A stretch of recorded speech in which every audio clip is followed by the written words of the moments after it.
This is a 2011 CTSV wagon, supercharged LSA engine with some tasteful mods, and it's messed up.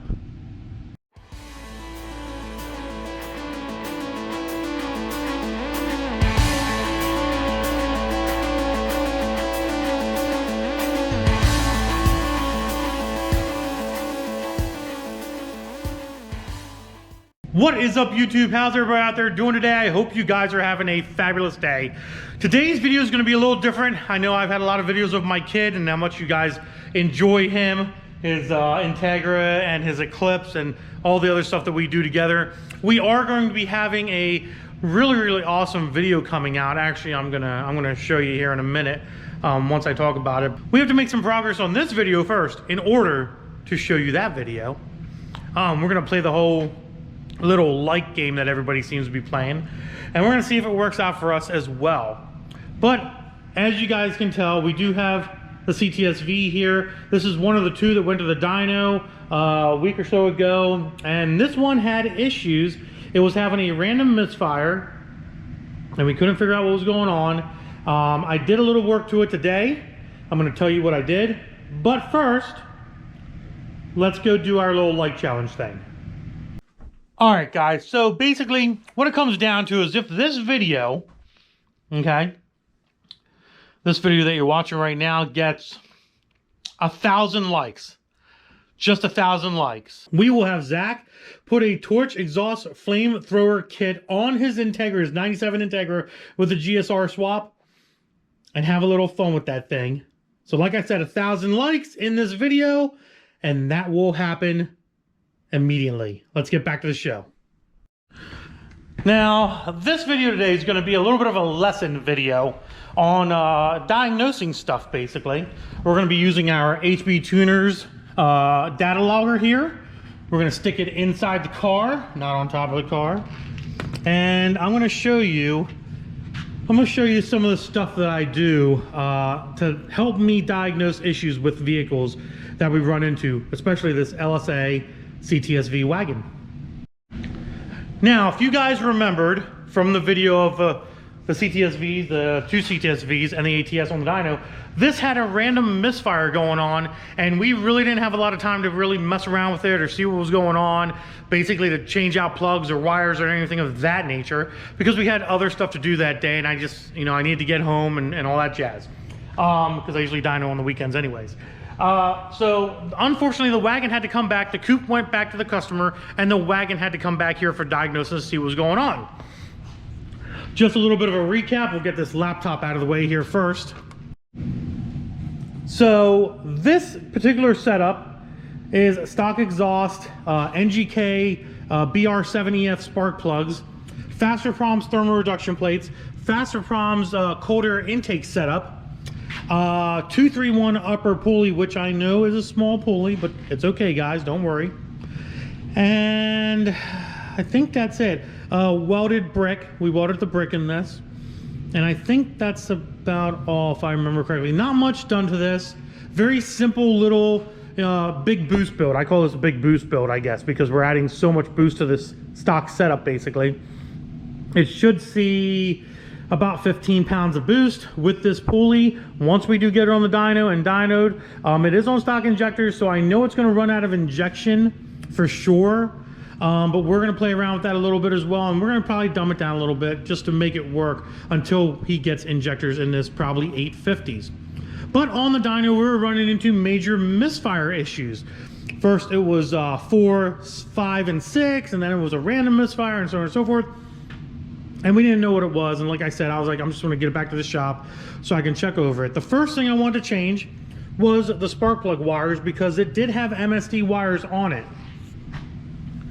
Now, not saying that MSD wires are bad in any way, shape, or form, because they're not. They're great wires, but I figured maybe they're old, maybe they're just broken, or maybe there's something else wrong with them, and that's the one thing I didn't replace when I did the spark plugs. So we put stock spark plug wires in it. And I started it back up, and well, lo and behold, that did not fix the issue.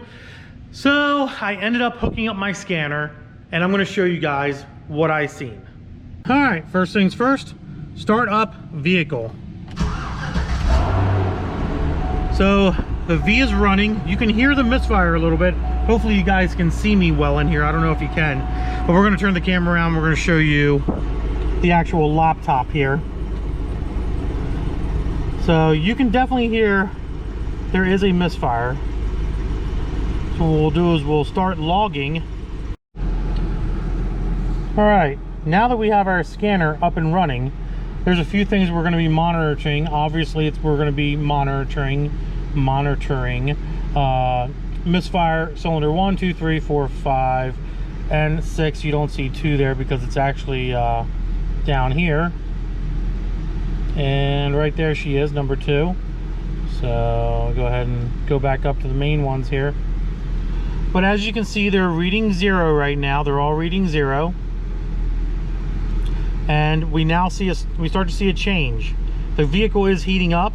So cylinder number 5 is 2 misfire, 2 count. Let's raise up the RPM a little bit, see if we can get a number 4's misfiring. Now you can actually really hear it, and you can see number 6 is at 15, 17, 18, and climbing. Number 4 is at 11, 3 is at 14, 1 is, well, they reset.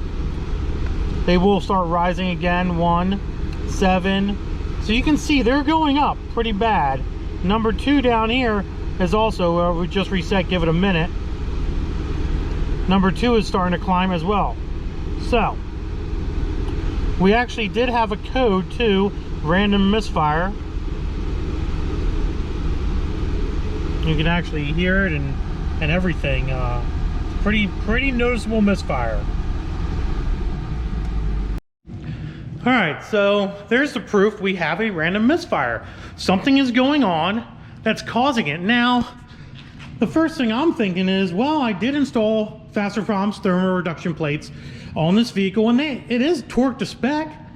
And I'm thinking in my head, I'm like, well, maybe I have an air leak. Usually when you have, most cases, not all cases, but most cases when you have a random misfire, which means all the cylinders are misfiring at different times. It's just not 1 or 2 or 3 or 4, it's multiple misfires.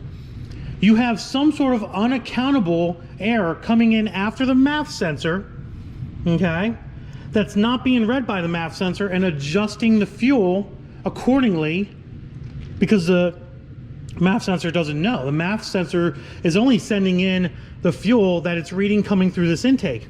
But say, for example, you have air coming in after this MAF sensor, throttle body, maybe a crack in the lid, or maybe a leak on the thermal reduction plates. Well, that's unaccounted air. It's air that's the MAF sensor has no idea that it's actually coming in. So I have to figure out a way to find that out, and I do have the perfect solution for that. And I'm going to show you guys what I did to find my air leak after the MAF. This is no secret, guys, but it just takes a little CarQuest brake cleaner, or 2+2, or a couple other different things you can use. But what you want to do is you take this while the vehicle's running, and we are going to demonstrate this because I already know what the leak is, and you spray it everywhere that there might be a leak. On the lid, on hoses that might be possibly leaking. There's a big hose there. Anywhere that there could possibly be an intake leak after that MAF sensor. Now, obviously you don't want to spray before the MAF sensor because that doesn't make any sense. The leak we know for a fact is after the MAF sensor, so you want to spray after the MAF sensor at different areas to see if possibly there's a crack somewhere that you can't see. And there is times, you know, there is leaks that you can't see or you can't even hear for that matter. So what we're going to do is we're going to start this car up and we're going to start spraying around, and hopefully you guys hear what I've heard. Now, I would normally say that it's hard to diagnose something when the engine's running, but the fact that the engine is running is actually going to help us in this case, because as we spray our brake cleaner, our 2+2, in different areas where it might be leaking, you're going to hear the engine die down, or for example, if you're using 2+2, it might even rev up at times as well. But what you want to do is you just want to take your brake clean and start spraying around different areas, like so, where it might be a crack. You definitely want to spray down there by the thermal reduction plates if you did install them. Anything like that right there, anything like that, any place that there's going to be a break. There we go. As you can see, you spray down. Now you're not going to be able to get to every single spot, but more than likely you'll be able to find out where the leak's coming from if you were to have an actual leak. What I found on this vehicle, I found that it wasn't a throttle body, it wasn't a leak on the thermal reduction plates. I actually installed them correctly, which I was very happy about. It wasn't a leak up here on the lid either. The lid was completely sealed as well. Where the leak was the injector O-ring. And you can kind of hear it hissing a little bit as well. I'm going to see if I can replicate it for you. If you can hear it. You can hear it being sucked in on that injector.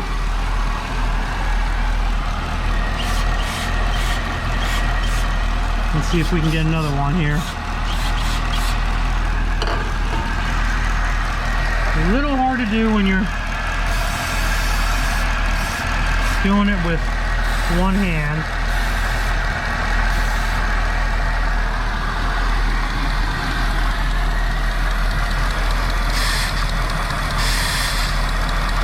But if you listen carefully, you can hear the engine slightly, very slightly, my light went dead. You can hear the engine very slightly go down in RPM, not a whole lot, but just enough. Now I know it was loud and you guys probably might not have heard it, but I definitely heard it on my end here. And that's basically what it was. I did not touch the fuel injectors when I took this blower off. I actually left the fuel injectors and the rail intact. But you know how it goes. Every time you touch something, it's somehow your fault. But there you have it. So basically what I'm going to end up doing is I'm going to pull this strut tower off, my fuel rail off, my fuel injectors out, which you can do without taking the blower back off, and the hat and all that jazz. And I'm gonna put new O-rings in there. Maybe just from me fiddling around with it and lifting the blower up, who knows? It could have very easily disturbed one of those injectors and opened it up just enough to start leaking.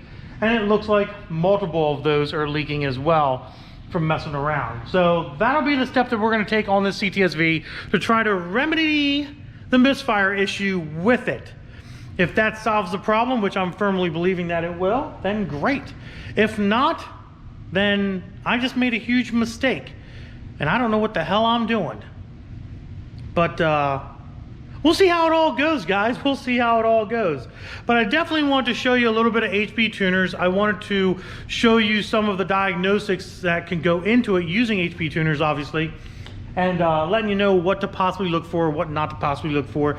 The other thing was the LTFTs were going spiked high in the positive, which means it was reading lean, which also tells you that you have some sort of a vacuum leak going on there that is not good by any means. But there you have it, guys. There you have it. Now that we're getting closer to the end of the video, we need some suggestions.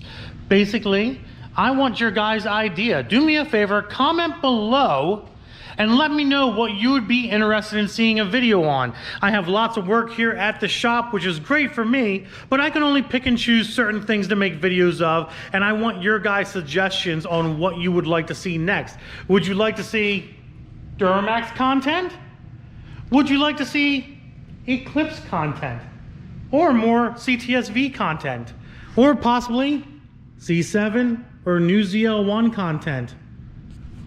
Let me know below. Comment below and let me know, and I will do my hardest and my best to get that content to you. I know a lot of you guys have been asking about the Duramax, but don't worry about that. You know, if there's enough comments in the bottom, if there's enough comments, we'll start working on the Duramax here. But of course, you see I'm really busy doing things between obviously my son and working on CTSVs, obviously. We have another little thing we can show you too. That's a surprise video. And if you're interested in the surprise video, comment below and say, Andy, we want to see the surprise video. Forget the rest of this stuff. I think you guys would actually really like the surprise video. It's already made. It's just whether or not I should upload it. That's the big question. But like I said, guys, comment below and let me know what you would be interested in seeing, and the comments that bring out the most vehicles or whatever the case may be. Like, you know, for example, if there's a whole bunch of people saying we want Duramax content, I promise you to send out Duramax content just like that. So other than that, guys, I hope you enjoyed the video. If you did, give it a big thumbs up. Don't forget to subscribe. Instagram is Diablo Formula Racing, and deuces, guys.